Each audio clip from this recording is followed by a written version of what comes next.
Bonjour, bonjour à vous tous et à vous toutes. Alors, je vous avais dit que je vous parlerai de différents sujets, thème par thème. Alors, dans cette vidéo, je vais vous parler de ce qu'est un peu mon expertise maintenant. Ça fait 15 ans que je fais de l'hypnose, c'était pas à la mode, vraiment pas à la mode du tout, comme ça l'est aujourd'hui, où j'ai un peu dit, on secoue un cocotier, il tombe, il y a des hypnos partout. Bon, plein de choses, des sophros, des coachs, des naturaux, c'est la mode. Mais, donc j'ai démarré l'hypnose il y a 15 ans à l'IFHE avec Olivier Lockert et puis j'ai explosé tout de suite parce que j'ai fait perdre 55 kilos à quelqu'un avant même d'obtenir mon diplôme. C'est mon œuvre d'art et j'ai eu en plus un peu de presse dans Inexploré, sur le Facebook d'Inexploré et Michel Rochette a expliqué comment il a perdu 55 kilos grâce à l'hypnose et ça m'a vraiment fait décoller. Donc j'ai au début travaillé sur la perte de poids, sur l'arrêt tabac, la dépression, et je fais toujours ça. C'est très simple pour moi, très facile. Et quand j'ai pris de la bouteille, comme on dit, de l'expérience et de l'expérimentation, et heureusement, j'en ai eu beaucoup, j'ai beaucoup travaillé en Auvergne, notamment. Et la vie m'avait donné des signes sous forme de rencontres, de notamment 2 rencontres de femmes, de jeunes femmes au cours de ma vie, heu, qui souffraient de sclérose en plaques. Et en fait, je ne savais pas, c'est avec le recul que, voilà, que maintenant je les lis comme des signes, des indications. J'avais été éminemment, touchée, bouleversée, au-delà peut-être de bouleversée, même émue et puis, révoltée.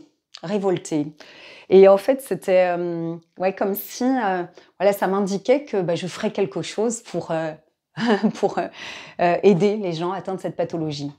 Et ça fait bien des années maintenant, même si c'est pas venu au début de mon parcours d'hypnose, mais ça fait de nombreuses années qu'effectivement, j'ai eu des femmes principalement, aussi des hommes, de tous les âges, de tous les milieux sociaux, de toute la France et du monde entier, atteints de cette pathologie bien étrange.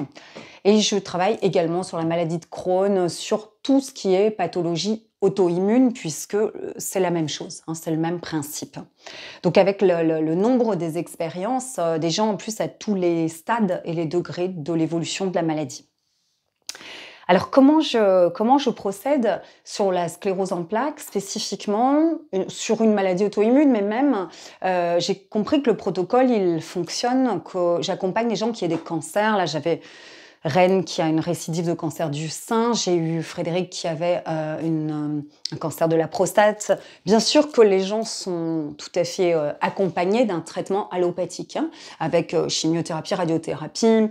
De même pour les patients atteints de sclérose en plaques, suivis par un neurologue, bien évidemment. C'est un accompagnement à côté qui va booster, améliorer, magnifier évidemment le résultat. Et j'aime faire, donc j'ai 4 séances. Comme les gens venaient de toute la France, ou même du Canada, de Guyane, enfin du monde entier. Donc j'ai fait ces 4 séances en 2 jours, ce qui en plus correspond à qui je suis, parce que moi j'aime le percutant, l'intensité. En plus c'est comme si un jour un patient m'a dit « tu te branches sur nous, c'est comme si tu branches un tuyau dans Avatar ». Et c'est vrai, de ton cerveau à mon cerveau, de ton cœur à mon cœur, t'es connecté et c'est vrai que après ça fuse, ça fonce, quoi. J'ai les infos, et j'aime, c'est percutant, pertinent et on fait un bond en avant terrible. Donc, ces 4 séances, je fais évidemment une anamnèse, vous savez ce que c'est, si vous avez écouté ma vidéo, très puissante, profonde, pour connaître le transgénérationnel. Je fais sur 2 générations aussi, parents, grands-parents, les parents, et je vois comme ça aussi en transversal dans mes petits schémas, s'il y a des malédictions un petit peu, si je vois que la lignée des hommes ou la lignée des femmes, ça décède vite, ça décède tôt, rapidement, si je repère qu'il y a des pathologies, voilà, sur la lignée homme, femme, etc. J'arrive à bien repérer ça grâce à cette anamnèse sur 2 générations. parents et grands-parents. Et puis, donc, une fois l'anamnèse faite, je fais une première séance en ericksonien. Et la technique, c'est la méthode de Ernest Rossi, qui est un grand hypnothérapeute. Mais je me suis mariée avec lui, parce que je dis Rossi Carole. Alors, 50%, c'est la méthode de Rossi, et c'est la mienne avec mon atout, mon apport. Et ça, c'est mon coup de Karcher. J'avais dit à une radio en Belgique, j'avais dit c'est un coup de Karcher, un véritable coup de Karcher que la méthode Rossi Carole. Et les gens m'appelaient après, plein. Et ils me disent, Carole, on vous appelle pour votre coup de Karcher. Nous, on veut ça. C'était drôle. Je suis très cash, très franche. Et en fait, c'est le coup de Karcher parce que c'est un nettoyage ultra profond. Hein. Mais intérieur, celui-là. Vous avez la douche vous-même. Et moi, je fais un nettoyage intérieur. Je nettoie et je vais parler directement aux cellules, aux milliards de petites cellules que je vais réharmoniser pour qu'elles vibrent bien et juste, comme un orchestre philharmonique magnifique. Via l'inconscient, on a accès aux cellules et j'utilise des métaphores. J'ai créé des métaphores spécifiques pour la sclérose en plaques, évidemment, que je connais bien, que je maîtrise bien. Je réharmonise, réaccorde les milliards de petites cellules parce que si pathologie, déviance, maladie, c'est qu'elles ne vibrent plus à l'unisson, toutes ces milliards de petites cellules. Je nettoie, gratte et ôte ce qu'on appelle les mémoires cellulaires erronées, c'est celles qui sont pourries, toxiques, c'est les trucs transgénérationnels qu'on se trimballe traumatiquement, mais qui ne vous appartiennent pas. Il faut nettoyer ça parce que sinon les choses reviennent si c'est pas gratté profondément.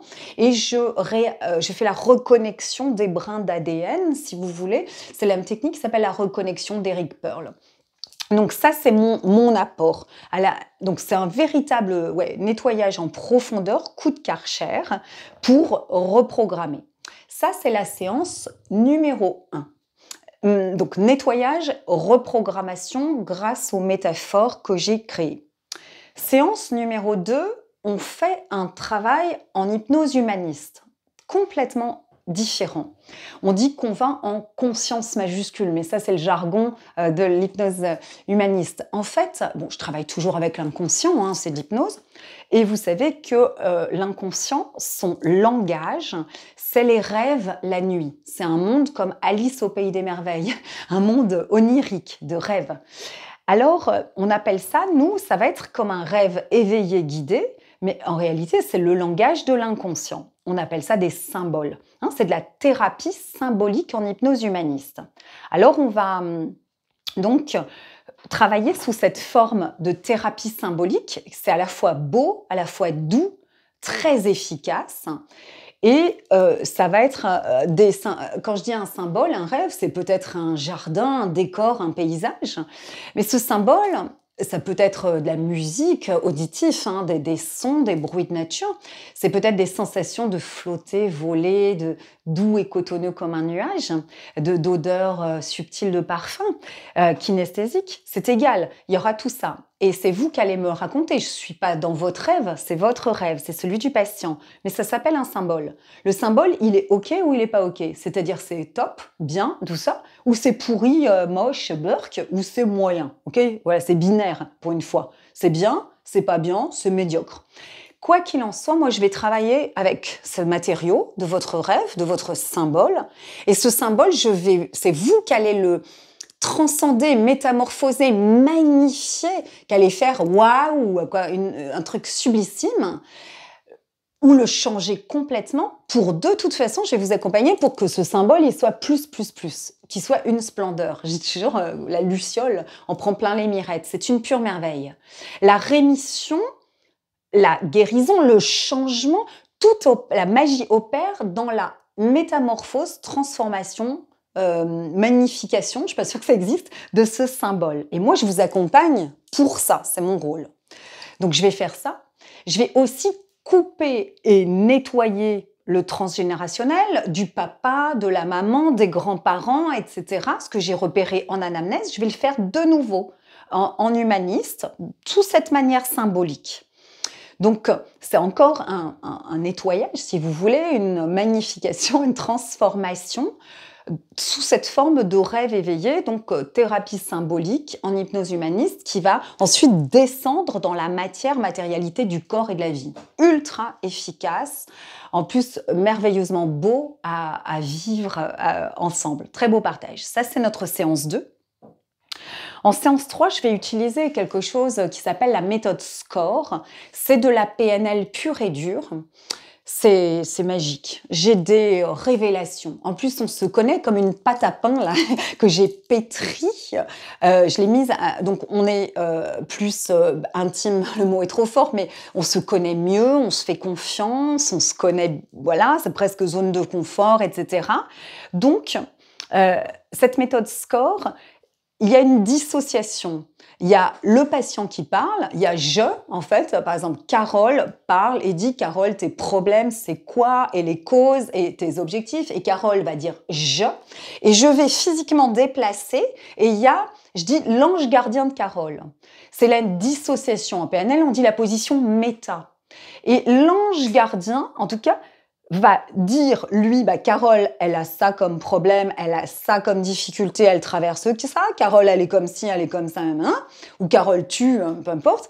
Et après, moi, je vais aller sur la lettre, en plus physiquement, et moi, je dis, moi, j'en pense quoi? Moi, j'ai ça, ça, ça. Donc, il y a le niveau, il y a Carole qui parle, et puis il y a l'ange gardien dissocié, qui connaît tout et qui voit au travers, comme un livre ouvert, un scanner qui connaît Carole depuis avant son incarnation comme petit bébé sur la Terre. Et cette dissociation est la force, la puissance de cet exercice où j'ai révélation. Et là, je comprends la cause, on dit le conflit, la cause source qui a créé la maladie, la pathologie, le problème. Ça, j'ai toujours... Souvent, c'est une blessure d'abandon, de rejet, de trahison, d'injustice, c'est de la culpabilité des fois, où les gens vont me dire, en fait, j'ai déclenché telle pathologie pour avoir l'amour, l'attention de ma mère et de ma sœur. Ils vont le révéler, le conscientiser et le dire. La rémission va être fulgurante. Moi, quand il y a la révélation, la conscientisation qui passe par le langage, je vais mettre du baume, c'est-à-dire des antidotes, des actes réparateurs, des actes psychomagiques. Mantra, j'utilise beaucoup la ronde en EFT, une technique de tapping avec une phrase. Et même si j'ai la blessure de rejet, je suis quelqu'un de bien, je mérite d'être heureuse, etc. Je fais la phrase et la personne va faire le tapping de la ronde en EFT pendant une dizaine de jours. Fabuleux ça. Vous voyez, mais on a la révélation de la cause. Et très souvent, c'est une blessure, comme je vous ai dit, souvent dans les blessures fondatrices de Lise Bourbeau, abandon, rejet, trahison, injustice, humiliation, ou culpabilité de sortir trop de ses pairs, ou des choses comme ça. Mais il y a une cause, par exemple, la personne a été rejetée, placardisée, foutue à la porte de son boulot, blessure de trahison, par exemple, parce que je pense à une dame qui était dans une banque, elle y était depuis toute jeune, elle a gravi tous les échelons, etc. Ils l'ont placardisée après quelque chose. Et en fait, ça va réveiller une ancienne blessure de trahison sentimentale, amoureuse qu'elle avait vécue. Il y a toujours une blessure qui va être en écho et rappeler la même blessure très profonde et avant. Mais on sait, du coup, quand on a repéré que c'est la trahison qui a déclenché la pathologie, on va mettre un baume, un antidote, un pansement sur cette blessure de trahison. Voilà, ça SCORE, c'est la révélation, la compréhension. Et je mets des antidotes adéquats, en fait. Puis, dernière séance, c'est magnifique, c'est de la PNL, c'est les niveaux logiques de Robert Dilts. C'est une pyramide où on va se projeter, se visualiser et exprimer, soit dans la guérison. Donc l'objectif, je suis en pleine et parfaite santé, je suis guérie par exemple, Objectif non daté n'est jamais réalisé, donc on va le dater dans le temps à une date rationnelle, hein, raisonnable, pas l'après-midi même. Hein, non, non, on va laisser le temps autant que ça redescende. Donc moi, voilà, le patient choisit, mais s'il me dit n'importe quoi, je le prends pas, je le tolère pas. Avec les niveaux logiques de Diels, une femme a un bébé à la date qu'on a fixée. Bon, on sait qu'il faut 9 mois et un peu de temps avant pour le faire. Hein. Mais incroyable. C'est vraiment, on travaille sur la ligne du temps en projetant la date. En réalité, c'est quantique, on va enlever le temps et je vais mettre la guérison à l'intérieur. Hein, je mets la graine de la naissance, de la rémission, si c'est ça, ou ça peut être du coaching, hein, si on veut écrire un livre, réaliser un projet. Hein. On va mettre à l'intérieur, je montre le plexus parce que c'est très important pour moi, le thymus, excusez-moi, pas le plexus, le thymus. Et en fait, donc je mets la graine de la rémission, de l'éclosion, naissance d'un bébé. J'ai mon bébé, ça peut être l'objectif. J'écris mon livre, je déménage. D'un point de vue coaching ou d'un point de vue guérison, bon, je le fais souvent, là on parle de rémission, de mieux-être. Et en fait, donc, on travaille sur la ligne du temps. Une fois que la date est fixée, on place symboliquement à la date dite, donc physiquement sur la ligne du temps, et on se projette. Je suis guérie, je suis en pleine et parfaite santé. Qu'est-ce que ça fait dans mon environnement de vie? Tous les changements, je marche, je bouge, je monte, je descends les escaliers, je refais du vélo, je vais courir, je fais mes courses moi-même, je suis autonome. Et je suis en pleine et parfaite santé. Qu'est-ce que ça donne au niveau de mon comportement? Je suis dynamique, je déborde d'énergie, de joie, je relativise, j'ai de la sagesse. Je suis en pleine et parfaite santé. Au niveau de mes capacités, quelles capacités j'ai mises en œuvre et en action pour aujourd'hui être en pleine et parfaite santé? Je les liste de manière concrète, exhaustive, toutes. Je suis en pleine et parfaite santé à telle date, et alors au nom de quelles valeurs qui sont miennes? Au nom de l'amour de la vie, de l'amour inconditionnel et de l'amour de mes proches, bien évidemment, au nom de la liberté et de l'autonomie, par exemple. Hein. Et je suis en pleine et parfaite santé. Qu'est-ce que ça donne? Qu'est-ce que ça fait au niveau de mon identité, de mon être profond? Et quand je suis en pleine et parfaite santé, est-ce que je ne suis pas exemplaire et que je ne dois pas le partager, le transmettre, dire en tout cas ce qui m'est arrivé? Ça, c'est bon pour vous parler des niveaux logiques de Robert Diels. C'est la 4e séance. Alors, entre les prescriptions de tâches bien sur mesure et adéquates à faire, à transpirer, à vivre dans la matière, et ce parcours que je viens de vous décrire, j'espère qu'il est clair, que vous avez compris, alors je peux vous dire que ça déménage, ça décoiffe, comme je dis, ça booste un grand bond en avant. Merci de m'avoir écouté.